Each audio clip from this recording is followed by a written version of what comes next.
Iran থেকে অনেক কিছুই হাসিল করতে চেয়েছিল ইসরায়েল ও তার ঘনিষ্ঠ মিত্র আমেরিকা। ইসলামী প্রজাতন্ত্রে শাসন ব্যবস্থার পরিবর্তন, পরমাণু কর্মসূচি ও সামরিকভাবে পঙ্গু করাই ছিল তাদের মূল লক্ষ্য।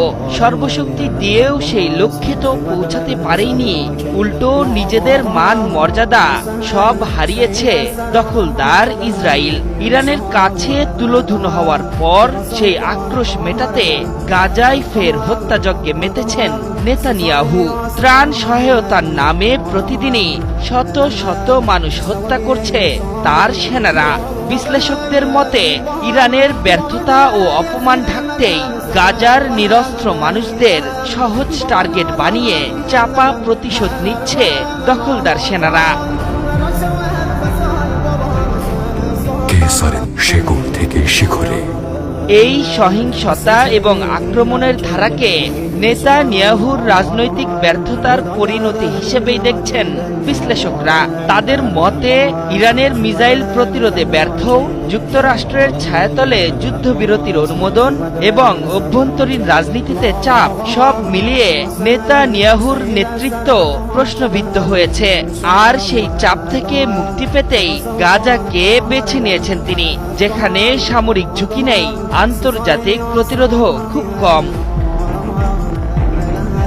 এদিকে গাজাবাসীকে অনাহারে মারতে নতুন ফাঁদ আঁটছে নেতানিয়াহু ও তার সরকার।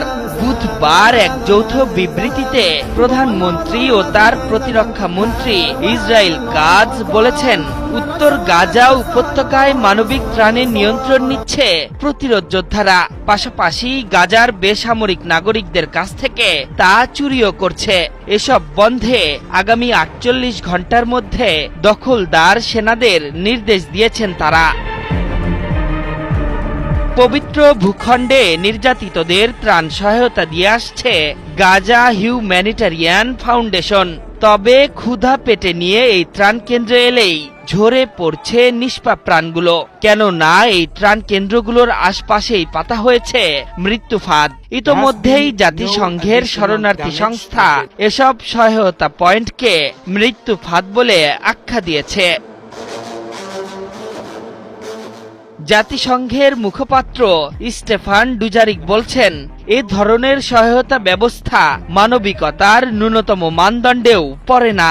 এখানেই থেমে থাকেনি তারা, মানুষকে হত্যা করা হচ্ছে শুধুমাত্র খাবারের জন্য দাঁড়ানোর অপরাধে। এই